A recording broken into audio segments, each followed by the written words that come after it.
করেছি? দেখো দেখি, আজও দেরি হয়ে গেল। একটু বসো, ও এখনই চলে আসবে।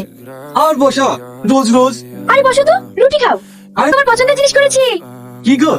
বেগুন ভর্তা। বাহ, তাহলে তো রুটি খেতেই হয়। শালা এসে খেতে বসে পড়েছে। তোর কাছে নাকি বৌদি দিয়েছে? হ্যাঁ, ও ঠিকই বলেছে। আমার ভাইকে বেশি কথা বলতে এসো না। না ভাই, দিস না, আমি নামাজ পড়তে যাচ্ছি। ওকে দিস না, ও নামাজ পড়তে যাচ্ছে। রহিম ভাই, তাড়াতাড়ি চলো। কোথায়? রামদের বাবা মারা গেছে।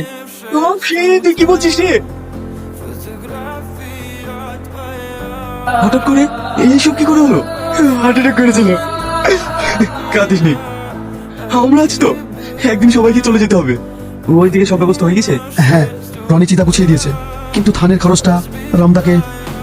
না না, এই সময় ওকে কিছু বলতে হবে না। এই নাও, রাখো, যা যা লাগে কিনে নিবা। এখানে তাস খেলছেন কেন? এটা তো একটা মন্দির, আর এখানে তাস খেলছেন কেন রে? আমরা এখানে তাস খেলি বা তাই করি, তাতে তোর ব্যাপার কি? বাদ তুলছেন কেন?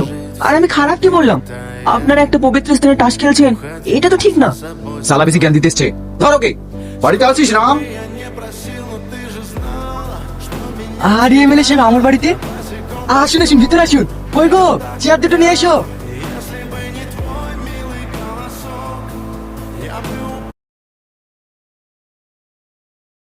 রাম, তোমার তো এবার কপাল খুলে যাবে গো। কেন দাদা?